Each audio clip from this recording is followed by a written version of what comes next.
வணக்கம். கேடி ஒட்டாவா என்ற இந்த சேனலுக்குரிய இப்பதிவினை முதற் தடவை பார்ப்பவர்கள் அல்லது ஏற்கனவே பார்க்கத் தவறியவர்கள் சப்ஸ்கிரைப் பண்ணி பார்க்கும்படி தயவுடன் கேட்டுக்கொள்கிறேன்.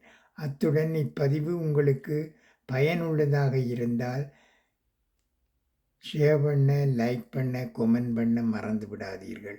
இது உங்கள் கணேஷ்.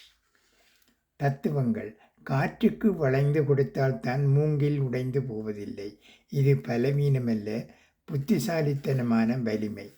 கடந்து வந்தவை பாதைகள் அல்ல, அவ்வளவும் அனுபவங்கள். பணத்திடம் ஒரு மனிதன் கூறினான், நீ ஒரு வெற்று காகிதம் என்று. அதற்கு பணம் கூறியது, இதுவரை நான் ஒரு குப்பைத் தொட்டியையும் பார்த்ததில்லை என்றது. தேவையற்ற சில நினைவுகளை சுமப்பதால் நமக்கு நாமே சுமைதான். மறக்க கற்றுக்கொள். நன்றி, வணக்கம்.